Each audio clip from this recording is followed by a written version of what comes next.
Thank you, Vanthea. It's a pleasure to participate in this conference. Unfortunately, I would have much preferred to be in Greece, but hey ho. And thank you to the organizers, actually, for putting this endeavor together. Okay, so I will be talking about ultraluminous infrared galaxies and an effort that we are carrying out to sort of understand better their properties, their nature, and their evolution. I should say here that this is the credit for this work should go to all my collaborators, and in particular the students and young PDRAs that are part of this project. Lawrence and Fergus, our students in Oxford, Ismael Garcia Bernete, our postdoc, and Laia in Geneva, and the rest of more senior researchers, which I'm not going to go in detail. I'm not going to refer to their names. Right. So ultraluminous infrared galaxies have been around for a long, long time now, since the 80s, and their discovery by the IRAS satellite. And they're very luminous, as their name implies. They are infrared luminosities in excess of 10 to the 12 solar. Most of their luminosity comes out in the infrared, hence the name. And we have, they have been used as templates to understand similar sources in the high redshift universe. In the local universe, however, they're extremely rare, but their space density increases with look-back time. Locally, they're nearly always mergers. They're powered predominantly by star formation. I have a question mark there. This will be something that I will address during the talk. And they almost always contain an AGN, half of them a detectable AGN. And as I said earlier, they have been used as templates for high redshift Eulers.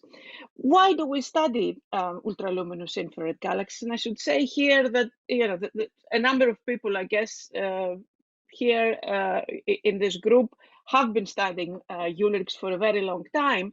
And despite the fact that they might be our pet objects or whatever, they are particularly interesting objects because we can understand how the merging process of two gas-rich galaxies proceeds. And because they're nearby, we can have the required resolution now with ALMA and soon with JWST to actually track this merging process. We can also try and understand what happens to, or how the precursors actually, the properties of the precursors that get into this merger. And we can also see the products, the aftermath of the merging process, because the Eulers as a group, we said that they are mergers, but we find them in different stages of the interaction. The Eulers are major contributors to the infrared background. I will not be talking about that in my talk today. As I said earlier, they're the first galaxies we turn to when we try and understand systems at higher redshifts, although this sort of analogy might not always be correct. They offer an opportunity to study the starburst AGN symbiosis, coexistence. And also they have very unique ISM properties, sometimes too complex, but we learn something out of this complexity. So I will start off by showing some results in local Eulers, and this is the project, an ALMA project headed by Miguel Pereira Santaella, ex-postdoc who has now moved to Spain. And the goal of this project is to actually try and measure the size of the emitting source, of the infrared emitting source. What I show here are ALMA band 6 observations of the CO2 to 1, so the molecular line observations, at the resolution of about 0.3, 0.4 seconds, which in the distance of the galaxy corresponds to about half a kiloparsec. And what you can see here, so going from sort of left to right, you can see that the extent of the CO molecular emission, the peak molecular emission, which is the second sort of line, the second row, is actually bigger, so they are more extended in CO than they are in their continuum at 248 gigahertz.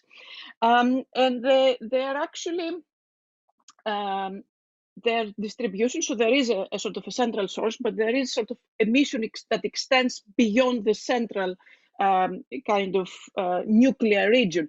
And the distribution is pretty much reminiscent of what we see, as you can see in the last sort of column, which is the NICMOS 160 F160W filter, which is the near infrared. Right, so as far as the kinematics are concerned, of course, these are merging systems, they're a mess, but you can actually kind of see some sort of, some of them show counter-rotating structures. And I should point out here that almost all of them invariably do show outflows, but I will not be referring to the outflows of the systems today. So we said that the CO maps show quite an extended structure. What happens with the continuum now? So here I show again ALMA 220 gigahertz continuum maps, again roughly at the same resolution. And you can see here at the leftmost column, these are the continuum sources. And as I said earlier, the continuum sources are actually smaller than the line, the CO221 emitting sources. So we find that for the 220 continuum, we find sizes of about 80 to 100 parsecs. That's the half-light radius, and that's the deconvolved half-light radius. And actually, what is very interesting is that about 40% of the nuclei we looked at are unresolved, which sort of leads us something that was noted in the mid-2000s, actually, from the mid-infrared camera on Keck, that the actual nuclei of the Euler's are very, very compact. And this is what actually we're finding now with continuum observations from ALMA. The other purpose of actually doing these measurements is to try and place the Euler's on the Kennicutt-Schmidt plot. So now we have the sizes from the continuum measurements. So what I show here is actually the Kennicutt-Schmidt plot for the Euler's, and I will explain exactly what it shows. So in the y-axis we have the surface density of the IR, the LIR emitting region, of the infrared emitting region, and we take this from the measurements in the continuum, the 220 gigahertz continuum, whereas in the x-axis, this is the surface density of the molecular hydrogen, and this comes from the sizes that we recovered from the CO. And we use an alpha CO, which is appropriate for Euler's, because, well, we are dealing with Euler's. You know, we can discuss what happens if we change the CO, but it's not going to change the results dramatically. It's very interesting, though, with these new measurements, what these plots show. So the color coding of the points corresponds to objects which have a detectable AGN through other measurements, the optical or mid-infrared, or and the black ones are the ones that are non-AGN, that don't have a detectable or signatures of an AGN. The interesting thing is from this plot is that the depletion times that we recover, assuming that the systems are starburst dominated, are extremely short. They're of the order of 1 to 15 megayears, which means the Euler's go through their molecular gas reservoir very, very quickly. And although this could, in theory, happen, right? In practice, it cannot, because you will have to have such a continuous supply of molecular gas in order to sustain this depletion time, or in order to match the depletion time scales and sustain the starburst. So Miguel and collaborators in their recent paper, which this paper actually was accepted a couple of weeks ago, and it's now in Astro PA8, argue that, you know, based on this KS plot, it is probably more realistic to assume that actually there is an AGN, even in the ones where there is no observed signature of an AGN. Possibly, it is very possible that the AGN does dominate, although given that we know that Eulerics do not have detectable emission in X-rays, even going out to hard X-rays, this AGN has to be supremely well hidden, very, very embedded, deeply embedded AGN. So perhaps other people will say, well, we always knew, an AGN was always there, and which is true. But it is very interesting, actually, that the evidence that comes from the KS plot, and also what I'm going to describe later on in the talk, what comes next, point to this idea that there is something supremely obscured. The nucleus of the Eulerics is actually very, very well hidden, possibly without any line of sight. Any opening towards us. So in 2018, Marshall and collaborators proposed a scenario to explain the emission of Eulerics, where they used this idea of having a spherical or axisymmetric dust cell, as you can see here. And then in the middle of that, there is the ionizing source, the power source, be it an AGN, be it a starburst, be it an AGN and a starburst. What I'm going to show you in a minute is evidence that actually this is very much the case, but that the dust shell top above and below is not optional. It has to be there. So it's a very, imagine like a spherical ball just surrounding the central nucleus. Okay, so we start from the models of Marshall.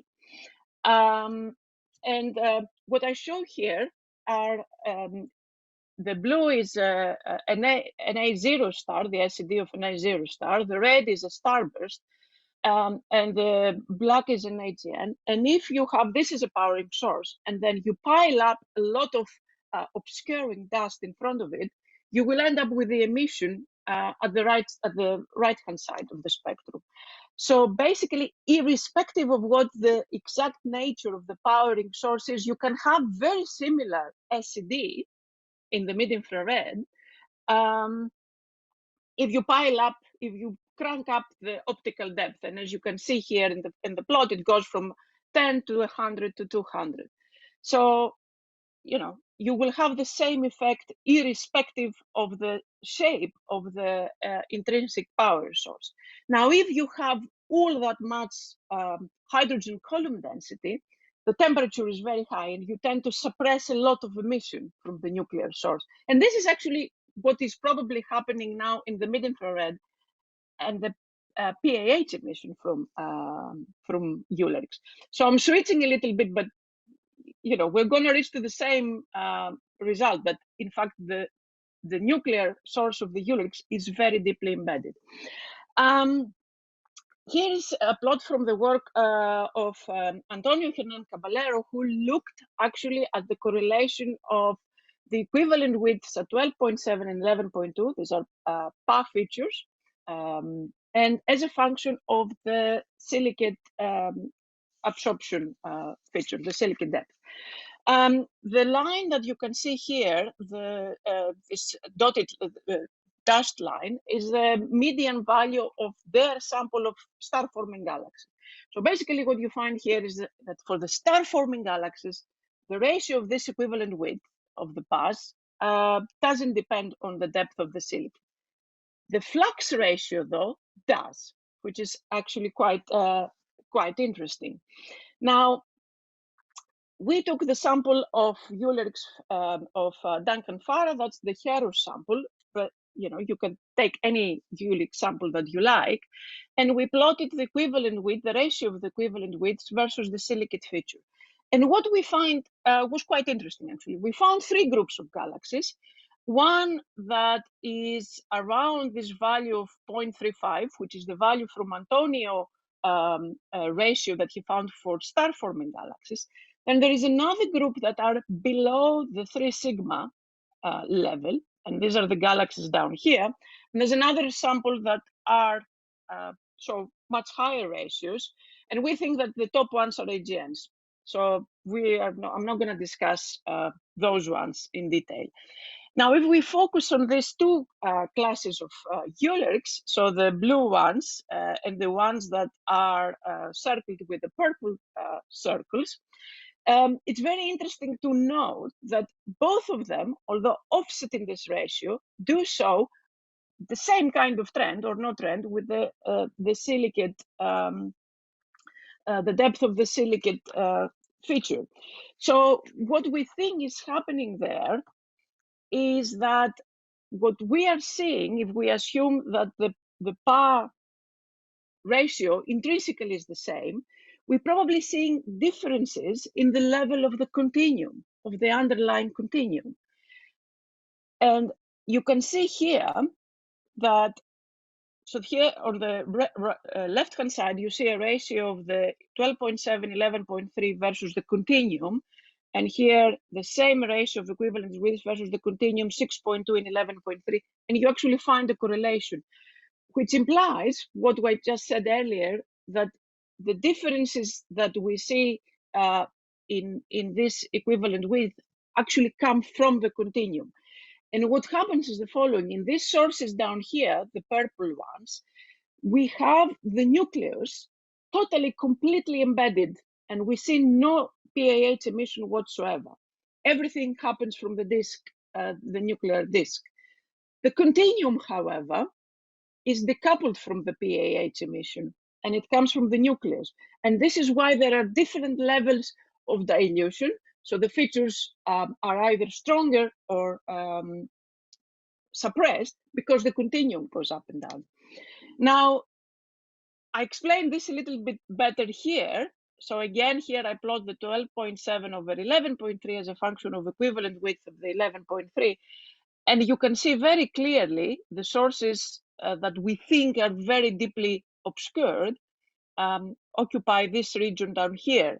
And if I turn to the plot on the right-hand side, we try to apply this method to a sample of objects that we know are very compact, obscured nuclei. And that's the Conquest sample of Falstad and collaborators. It's a paper in 2021, where you can see basically that you can get this kind of effect if you have a low dilution of the 11.3 and a high dilution of the 12.7. And this is all because this emission in the nuclear region is completely decoupled from what happens in the disk, because you cannot see anything whatsoever from the nuclear source. So again, these are what we think are probably useful diagnostic plots of picking out such very obscured nuclei. And going back to the model of Marshall, where I started from, you can actually, as I said, what we think happens for a fraction of the Eulers, these very, very compact ones, is that their nucleus is completely hidden. What I try to argue here is not whether this is an AGN or a starburst. We cannot tell. But what we probably looks like it's happening is that the nucleus is completely obscured without even a line of sight opening. Moving on to a bit further, so that was all for the local Eulers, very, very peculiar nature, which we knew actually. What is happening now for Eulers which are a little bit further out, not just local ones? So for since a couple of years, we have started an effort to try and study such objects. So Eulers which are not local, what we call the intermediate redshift Eulers, which we selected actually slightly different than what we did, or what the IRAS people did for what we call the IRAS Eulers, which are the local Eulers, which were selected based on the 60 and 100 micron emission. With HelAS, we actually went out to 250 microns and selected, again, ultraluminous infrared galaxies, but based on a 250 criterion. And what this actually does, as you can see in this plot here, by going out to 250, you actually go down to colder sources, okay? So in terms of dust temperature. So whereas IRA's Eulerks, what we call the local Eulerks, were predominantly warm sources, we think that by going out and selecting based on 250 microns, we're picking colder sources. Again, Eulerks, but slightly colder sources. And there is another difference between the two samples, and this is work from a couple of years ago now, it's all published. The other thing that we find, if we look at the star formation efficiency, which we can parameterize with the LIR over MH2 ratio, we found another difference between these cold and warm Eulerks, namely that the cold Eulerks, which are the red ones, have a lower SFE, star formation efficiency, than the warmer Eulerks, the local Eulerks that we have been studying for all of these years, which are the yellow circles now. But is this the only difference? So this is just sort of based on CO reservoir and how they use the gas. Is this the only difference? These are some snapshots from the kinematics, maps of the ionized gas. This is based on H-alpha maps from our sample of intermediate redshift Eulerks, and this was a paper we published a couple of years ago, where we looked at the morphology and the kinematics of these systems. And what we found is that these intermediate redshift Eulerks actually are a mixture of interacting galaxies and disk galaxies, more so than what the local Eulerks, where you cannot find a disk galaxy whatsoever. And if we look at the V over sigma ratio, so the ratio of the velocity versus dispersion as a function of dispersion, and this is a plot that is used very commonly to differentiate between isolated and interacting systems, we found that actually the intermediate redshift Eulerks do have a couple of our isolated systems, isolated disk, probably rotation-supported systems. So this is another clue of the slightly changing nature of the Eulerks as a function of redshift, as a function of some evolutionary link. Moreover, these are a lot more recent results. We also try to look at the CO, the molecular gas content now of this intermediate redshift Eulerks. And again, we found quite surprising results. Every time you go and look, with high resolution into an object, you uncover very interesting results. So I'm going to show you a couple of results of objects. So this is CDFSO1 at 0.3. This is with ALMA band 6. And we've spotted a beautiful disk here. And again, with the continuum source, which was much smaller than the CO. So this is the CO 322 at the top, and the bottom is the continuum. And we tried to model with using Barolo models, model the kinematics, and we found a nice rotating disk. But also we found what I have circled here, gas which comes off the plane. So we interpret this as an outflow, although we do need better resolution data. Yeah. This is another system. This is the disk that I mentioned earlier. And this is, it shows kinematically as well with cover a rotating disk. And this is an interacting system. So what do we get from all of this? So if we place this intermediate redshift Eulerks now on the Koenig-Schmidt plot, we find, surprise, surprise, that they are located in an intermediate region between local Eulerks, which I just talked earlier, and normal star-forming galaxies. These are the sample of Linda Tacconi from the FIB survey, or the local normal galaxies from Leroy et al. So we are in the process of expanding this sample of intermediate redshift galaxies, but just to sort of wrap it all up, what we actually think is happening is we are witnessing an evolutionary sequence with the local Eulerks occupying the starburst regime in terms of main sequence by modality, and the intermediate redshift Eulerks transitioning towards the main sequence. And this is what I show here in this plot, where I plot the distance from the main sequence here, and the x-axis as a function of redshift. And the green symbols are called lyrics, for which CO has been resolved. These are the IRAS Eulerks up here, and these are the intermediate redshift Eulerks that we are in the process of understanding better their nature.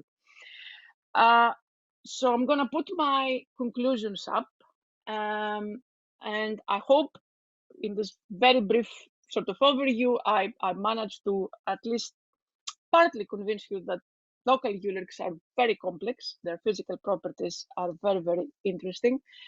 Their central sources are extremely hugely extinguished, be it an AGN or a starburst.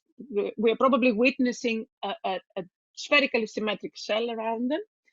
Intermediate redshift Eulerks, on the other hand, although they do have a large molecular gas reservoir, they are not using it as fast as the local Eulerks, for whatever reason. Their kinematics are slightly different. We find a mixture of spiral and disk galaxies. And we interpret this as probably intermediate redshift Eulerks being these transitioning objects between the main sequence and the starburst sequence. And based on that, we think we uncover some actually very interesting evolution, which is already in place by redshift 6. So it's an evolution that has happened in the last sort of 5 to 7 billion years. So I think I'm going to stop at that. Thank you. Thank you very much, Dimitra. It was a very, very nice overview. So now I can unmute everybody. Please raise your hand if you want to ask a question. You can also put up your video. And while we're waiting for hands to rise, I'm going to take the opportunity and ask something rather basic. So going back to this dust shell top model, what other observational signatures or lack of can confirm or refute the existence of these heads? I think, I mean, we know that Eulerks, it is known for some time that, you know, we have something sort of surrounding the central source. But I think we always thought that there is an opening, something that allows some radiation to come out. Now, it is very likely that most of them have an opening. Imagine it a little bit like a torus, right? The torus that, you know, we see in AGNs. But I think there is now quite what we are led to believe, also with the, you know, with the work of Susanna Alto on the extremely compact nuclei, that we might not be seeing anything at all. Simply, so I'm not, I guess I'm not really answering your question, what other lines of evidence we have for the existence of the opening up and down. But I would probably point to the fact that, as I said, we have evidence for some of them that some radiation does come from the nucleus, because we see neon 5 or, you know, the very strong sort of, and some coronal lines. But I think a fraction of those, which are probably the ones that ALMA shows as unresolved, are completely blocked. Nothing can escape. All right, thanks very much. I see Vasilis has a question. Yeah, hi Dimitra, excellent talk. First of all, I think it's really interesting. You mentioned it, right? That I didn't quite expect actually that when you proposed and the intermediate Euler example that you could actually see evidence of evolution at such low redshift, right? I think this is a very, very exciting results that you demonstrated with your Herschel observations. And also, as you mentioned, if something is optically thick and you hit a brick wall, you really cannot say much about what it is inside. However, would you be willing to sort of like speculate that if you do see those very highly obscured objects, just out of from simple geometry arguments, that it is very difficult to actually hide an extended region behind such large column densities of dust, would lead us to believe that these highly obscured objects have to be small. The energy which is being produced comes from a very small region, and thus it is more likely that it is sort of like an active nucleus hidden? I think so. I mean, this will be very interesting because, as I said, 40% of the ones that we looked at, Miguel looked at with ALMA, were unresolved. Now we have another proposal. Actually, it's in the queue for even higher resolution to try and see, because size now is key, right? Right.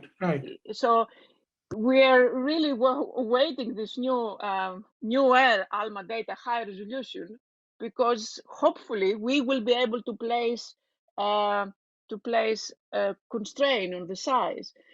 But I won't be surprised that what really is in there is something very tiny, and it is an AGN. Then with energetic arguments, you have to have an AGN. You can't, as you said, you can't hide an extensive region in there. But I think Susanna's cons do find out these very tiny structures where nothing really comes out, only the vibrational, the weird molecules in the submillimeter. So you get them through pumping and things like that. That's the only evidence that you have that there might be an AGN in there. Yeah, and just to make a comment, if the models of Marshall are correct, right, because these are models, then it's interesting that if you have even a very small leak, right, in their paper, they sort of like in figure 12, I have it in front of me, even if you have 1% or 1% or 5% of the light, if it were to come from the inner source, you could see it in the silicate, in your silicate band, right? It would dilute it very rapidly, irrespective of... This is very interesting. So there will be a paper by Henrik Spoon on that, actually. Looking at actually not only the silicates, but how the silicates turn into crystallites when the temperature goes up. I see. It's very, very interesting, actually. Okay, thank you.